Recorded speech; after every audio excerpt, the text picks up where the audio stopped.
Estimadas y estimados estudiantes, les habla la profesora Brillet Aliaga. Sean muy bienvenidos a esta clase de límite de funciones literales.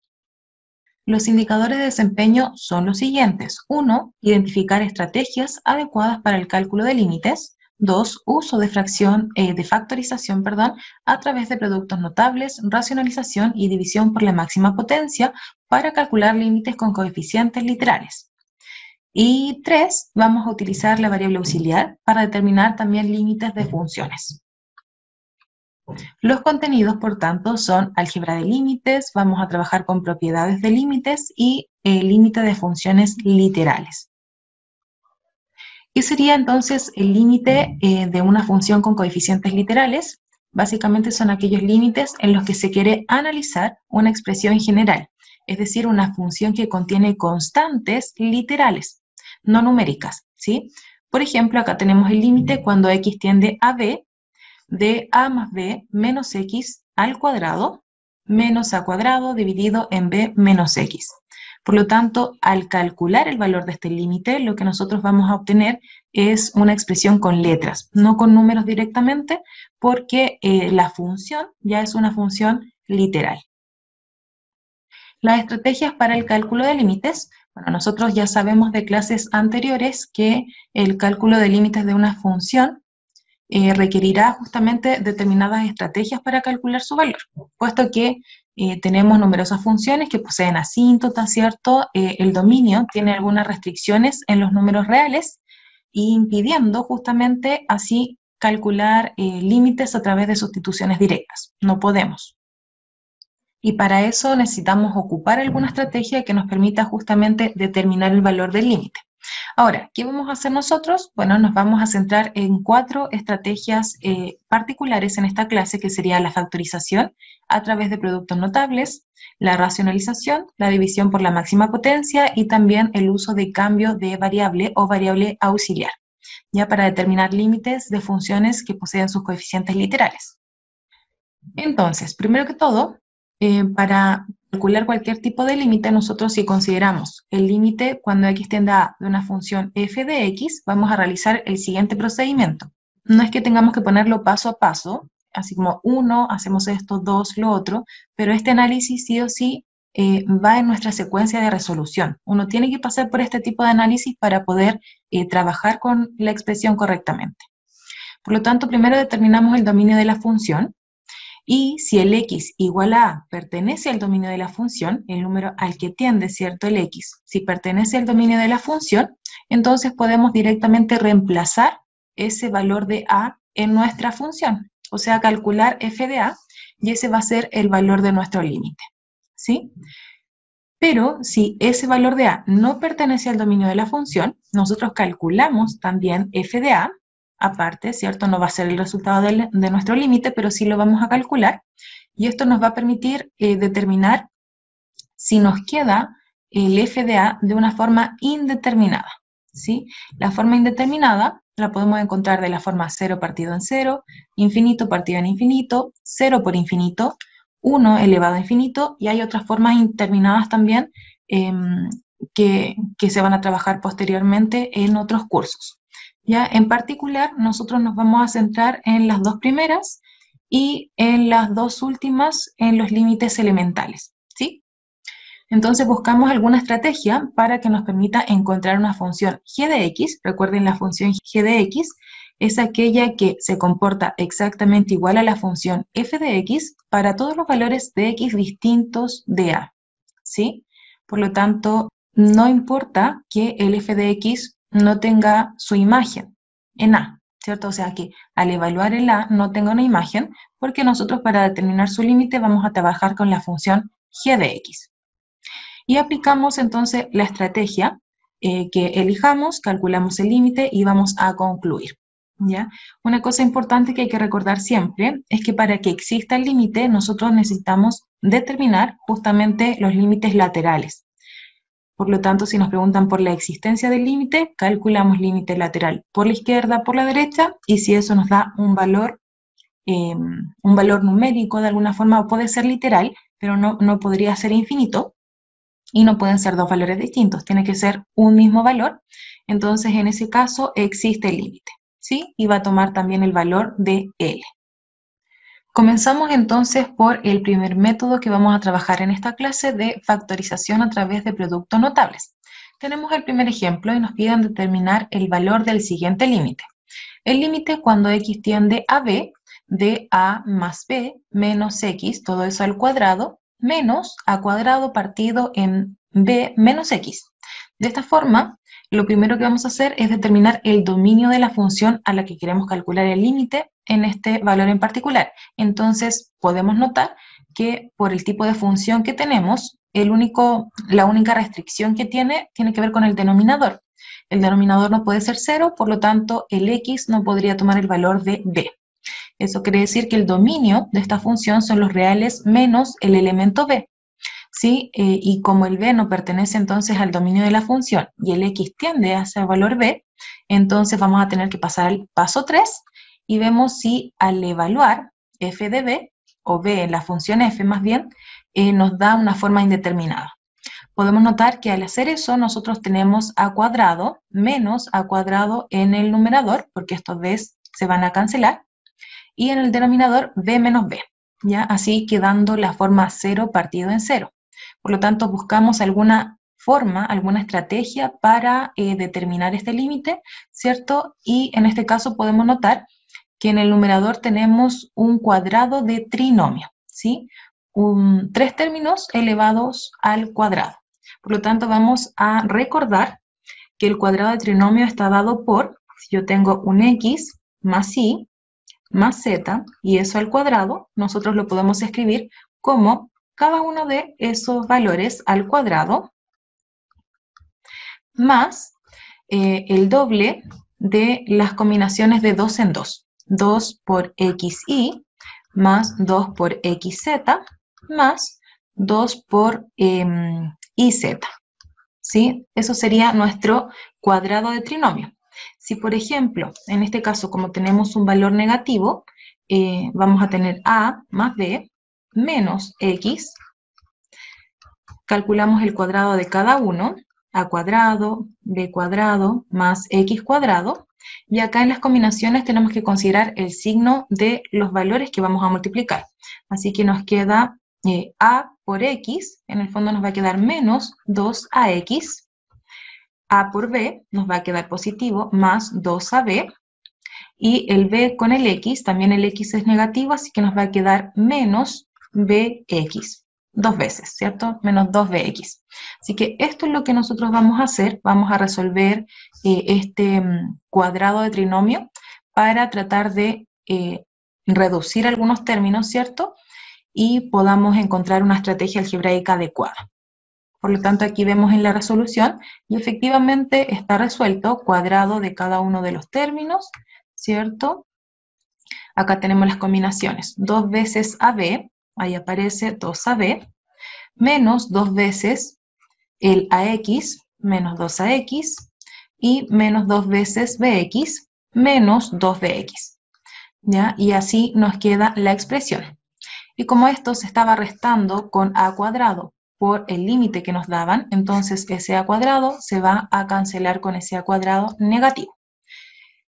Y de esta forma, fíjense que lo que nosotros podemos hacer es factorizar, ¿ya? Nosotros de alguna manera queremos que el denominador se cancele con algún factor en el numerador para que se vaya el término que hace nuestra expresión 0 partido en 0, ¿sí?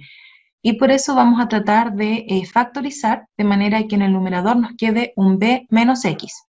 Y efectivamente podíamos factorizar y nos queda b menos x más 2a por b menos x. Eso al resolver y multiplicar término a término, b por x, menos x por b, menos x por menos x, y 2 por b, 2a por b, y 2a por x, vamos a obtener efectivamente lo que teníamos acá inicialmente. ¿Sí? Así nos queda la factorización. Y ahora que tenemos la factorización, lo que podemos hacer es simplificar, ¿cierto?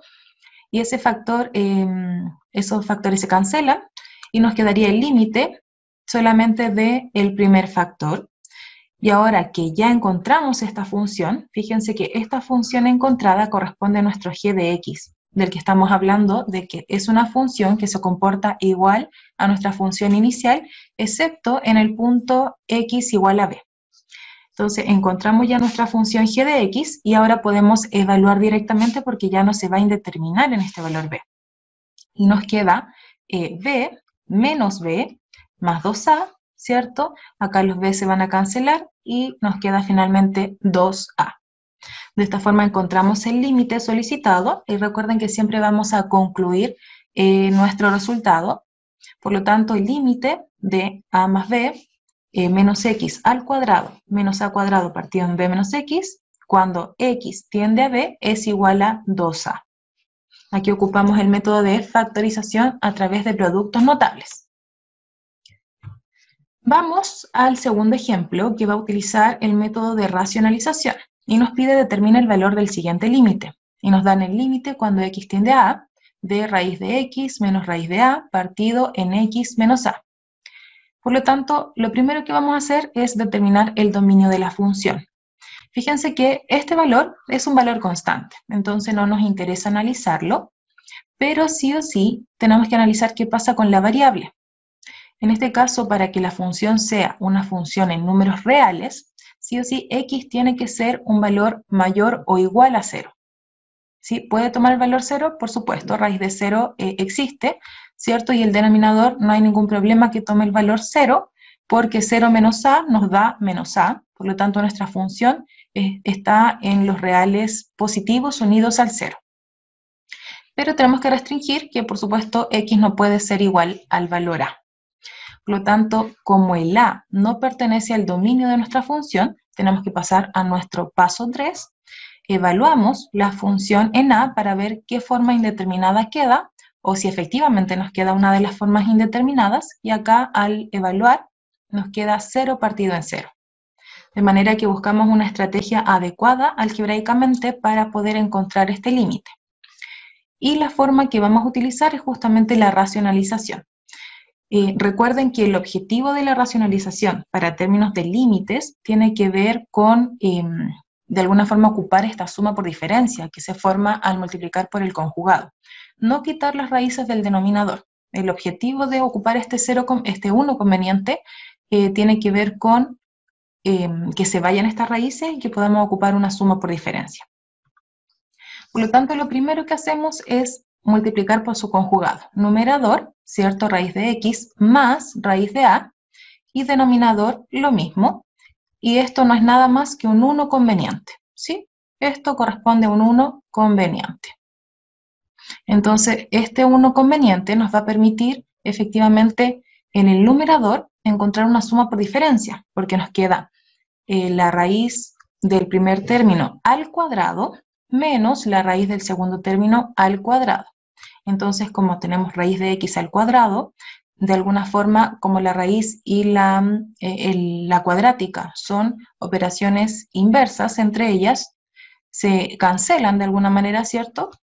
Y nos va a quedar solo x, y acá lo mismo y nos va a quedar a, quedando x menos a en el numerador.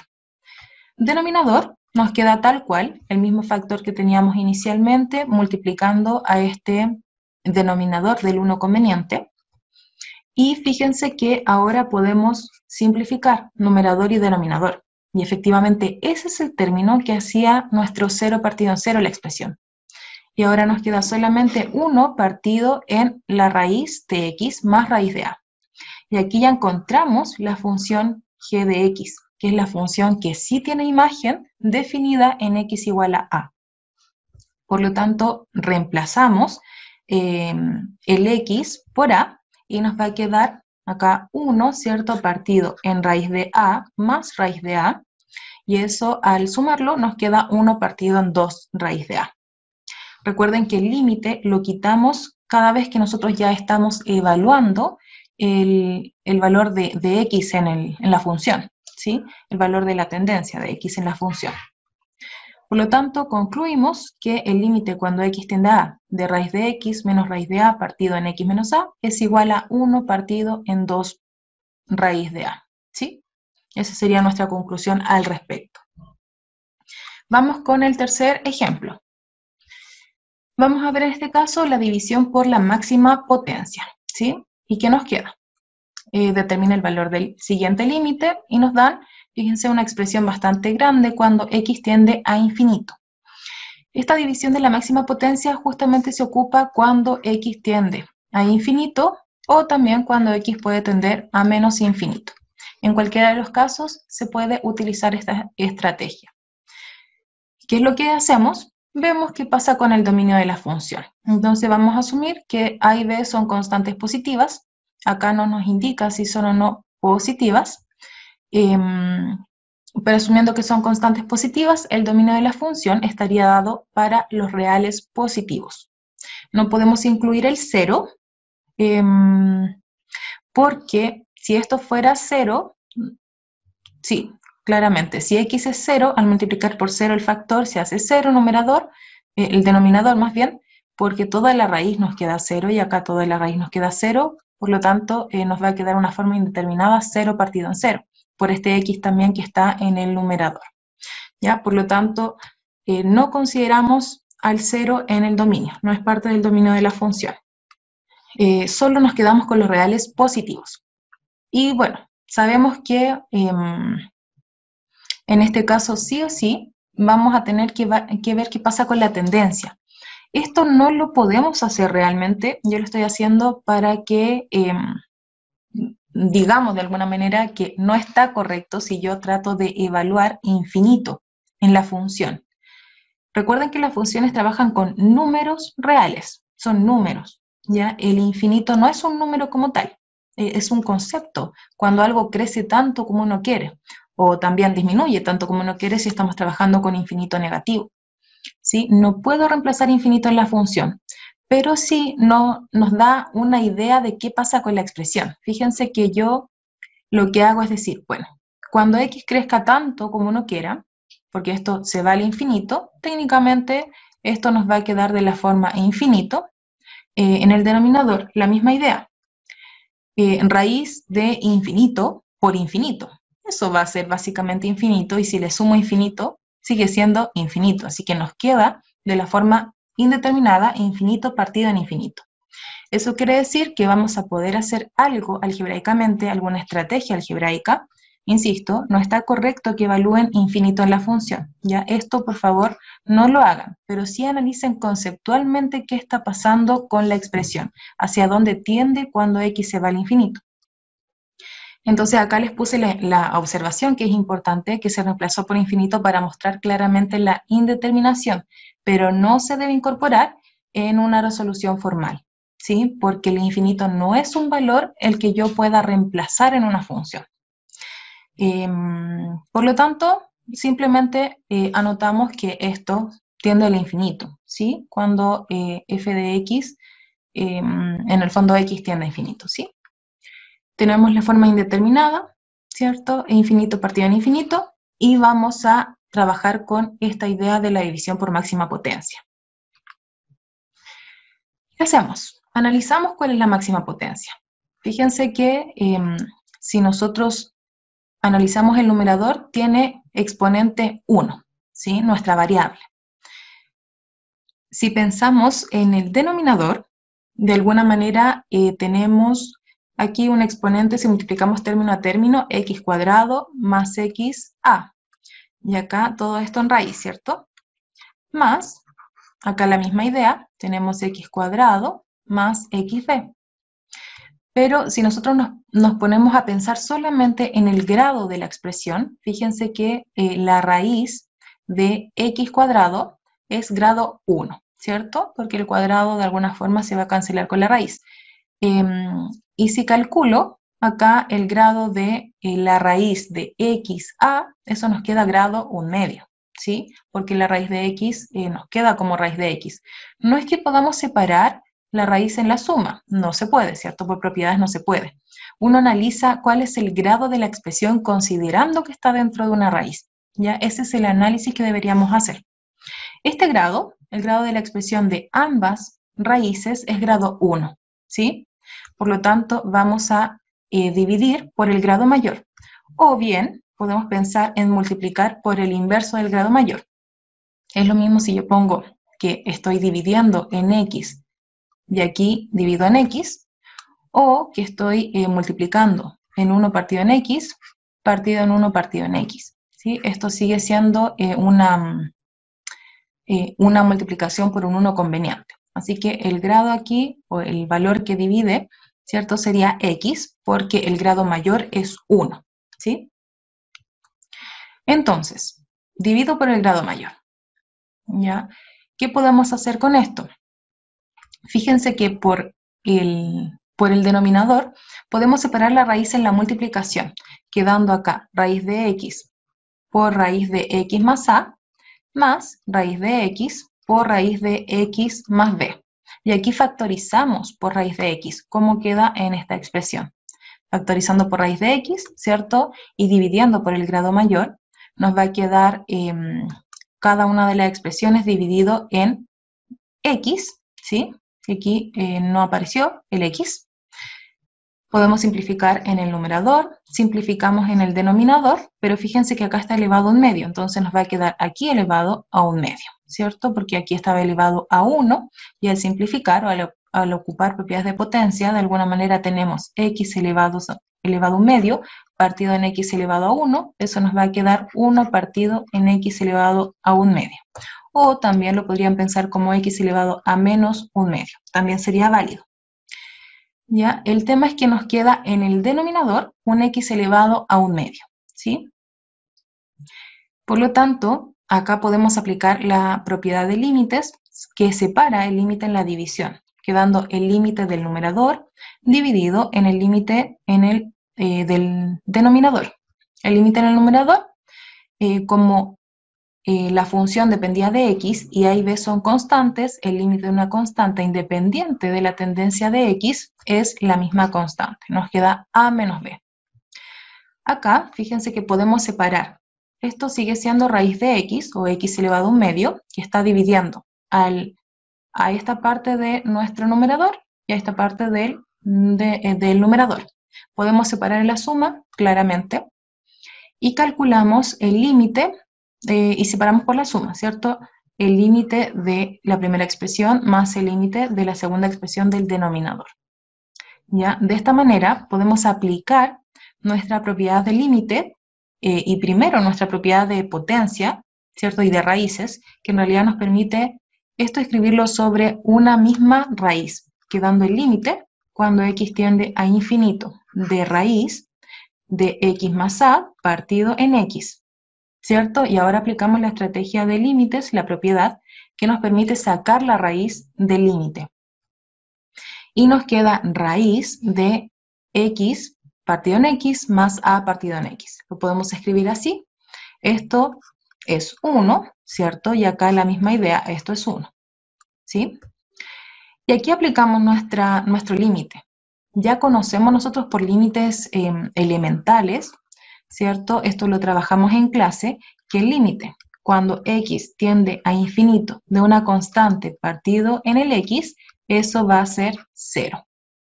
Ese límite lo tenemos que recordar, de hecho lo vimos un poco más general, se trabajó como el límite cuando x tiende a infinito de una constante partido en un x elevado a un n incluso, ya siendo n un número natural. Entonces, esto se va a cumplir y el límite de esto va a ser 0. Así que nosotros podemos separar, ¿cierto?, el límite por la suma dentro de la raíz. Aquí hay una propiedad que no está explícita, pero se está utilizando. Y el límite de a partido en x va a ser 0 cuando x tiende a infinito. Acá la misma idea, el límite cuando x tiende a infinito de b partido en x va a ser 0. ¿Sí? Reemplazamos, ¿cierto? Porque ya calculamos estos límites que era 0 y 0, y nos va a quedar a menos b partido en raíz de 1 más raíz de 1, y eso nos queda 2 veces raíz de 1, ¿cierto? Raíz de 1 es 1, así que nos queda 2 por 1, 2, ¿sí? A menos b partido en 2, y ese sería el valor del límite. Por lo tanto, concluimos y nos queda efectivamente que el límite cuando x tiende a infinito de x por a menos b partido en raíz de x por x más a más raíz de x por x más b va a ser igual a menos b partido en 2. Ya, eso es súper importante que lo tengamos en consideración, que tenemos que aplicar las propiedades, las estrategias que conozcamos para utilizar límites elementales. En el fondo esto es un límite elemental, nosotros lo podemos ocupar cuando queramos básicamente, pero tiene que estar explícito. Esto tiene que estar separado antes de poder aplicarlo. No es que a partido en x valga 0, no. Lo que vale 0 es el límite cuando x tiende a infinito de a partido en x. Eso es lo que vale 0. ¿Sí? No a partido en x. Está mal si yo reemplazo esto y digo esto es 0. No, eso no es 0. Lo que vale 0 es el límite cuando x tiende a infinito de la partido en x. ¿Sí? Por lo tanto, aquí hay una parte que no está escrita, que la voy a agregar porque es muy importante que la tengan en consideración. Para efectos de una resolución paso a paso, debe estar escrito. Por lo tanto, de acá, de esta parte, nosotros vamos a agregar, nos va a quedar a menos b partido en raíz de esto nos queda como constante, así que el límite de una constante es la misma constante, 1, más el límite cuando x tiende a infinito de a partido en x. Eso tiene que estar explícito porque aquí yo utilizo mi límite elemental, no antes de eso, ¿sí? Más la raíz de 1 más el límite cuando x tiende a infinito de b partido en x. ¿Ya? Ahí no cabe muy bien. Pero esto es lo que vale 0 y esto es lo que vale 0, con el límite incluido, ¿sí? Y por eso después nos queda raíz de 1 más 0 más raíz de 1 más 0, ¿sí? Esa es la idea, pero esto debe estar explícito. Bien, pasamos entonces a nuestra última estrategia, que se trata del uso de una variable auxiliar o un cambio de variable para determinar el límite. Y nos dicen, determina el valor del límite, ¿cierto? Cuando x tiende a 0, de raíz de x cuadrado más b cuadrado menos b partido en x cuadrado. Primer paso, analizamos si este valor al que tiende el x pertenece o no al dominio de la función. Entonces, nuestro dominio de la función podemos ver que acá no tiene ningún problema, pueden ingresar valores positivos, negativos, el 0 también, porque está al cuadrado el valor de x, así que la raíz no me causa conflicto. Pero el denominador sí, no puede ser 0. Por lo tanto, acá el dominio serían los reales menos el elemento 0. Por lo tanto, el x no pertenece, ¿cierto?, al dominio de la función. Eso quiere decir que al evaluarlo, es muy probable que yo encuentre una forma indeterminada. Lo que estamos evaluando en realidad aquí es el 0, no un a, y nos va a quedar f de 0 igual a raíz de 0 al cuadrado más b cuadrado menos b partido en 0 al cuadrado. Si se fijan, vamos a tener raíz de b cuadrado, eso nos queda b, menos b, nos da 0 en el numerador. 0 al cuadrado es 0 también, así que 0 en el denominador, y nuevamente tenemos una forma indeterminada. ¿Ya? ¿Qué hacemos con esta forma indeterminada? Bueno, eso nos da un indicio de que podemos tal vez encontrar el límite a través de alguna estrategia pertinente. La estrategia que vamos a trabajar se trata de un cambio de variable. Entonces, paso 4, resolvemos, ¿cierto?, aplicando en este caso cambio de variable. ¿Cuál va a ser el cambio de variable que yo escojo? Escogí lo que está dentro de la raíz, el argumento de la raíz, lo llamé u cuadrado, ¿sí? ¿Para qué?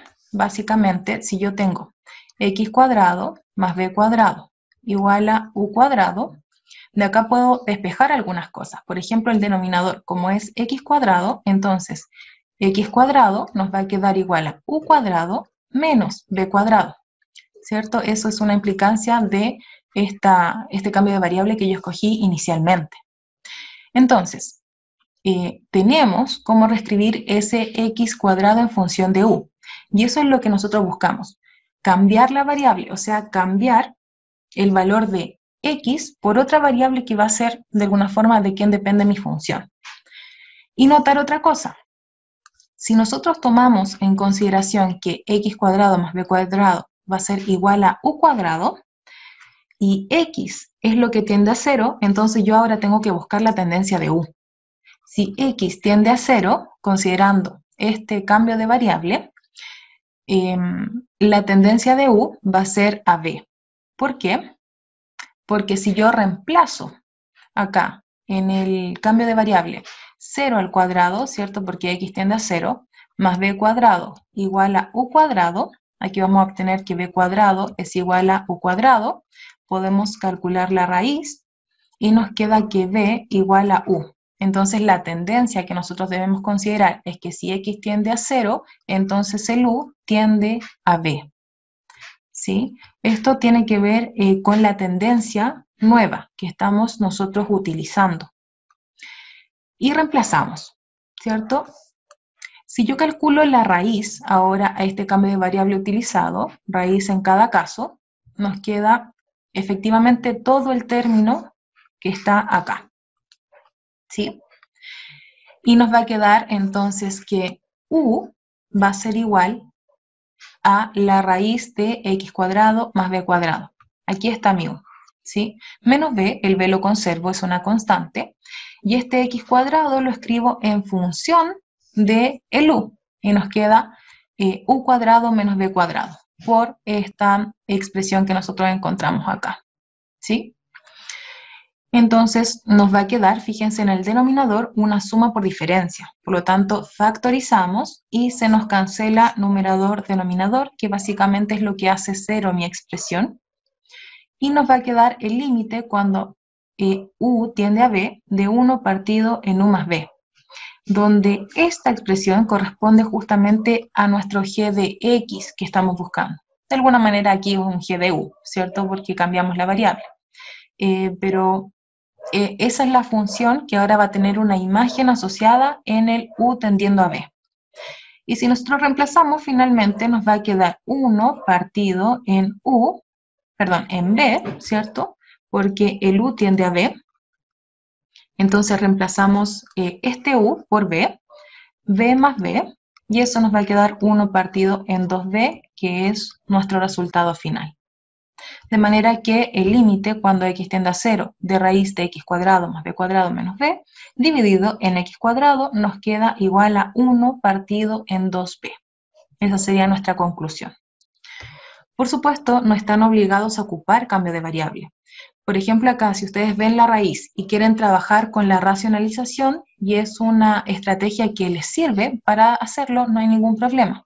Ya yo les quise mostrar este ejemplo para que vean que hay otras estrategias, otras formas de trabajar con límites, y hay veces que no hay otra forma que no sea con cambio de variable o con una variable auxiliar.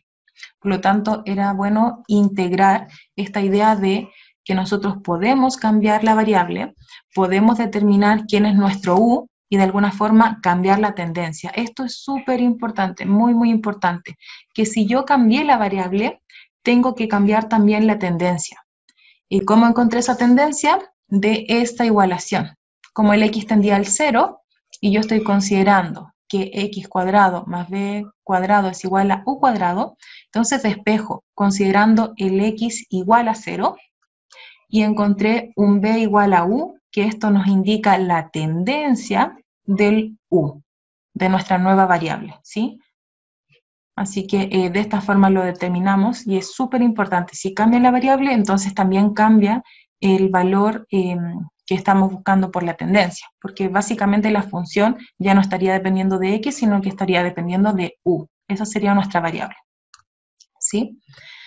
Por lo tanto, ahí vimos las 4 estrategias que queríamos trabajar en esta clase, y les dejo la bibliografía recomendada. En el caso del libro de cálculos, tenemos el capítulo 3, enfocados en límites, y en el caso del libro de precálculo de Stewart, tenemos el capítulo 13, centrado también en todo lo que tiene que ver con límites. Así que espero les sea muy útil esta clase, y nos vemos en otra oportunidad. Saludos y mucho, mucho éxito.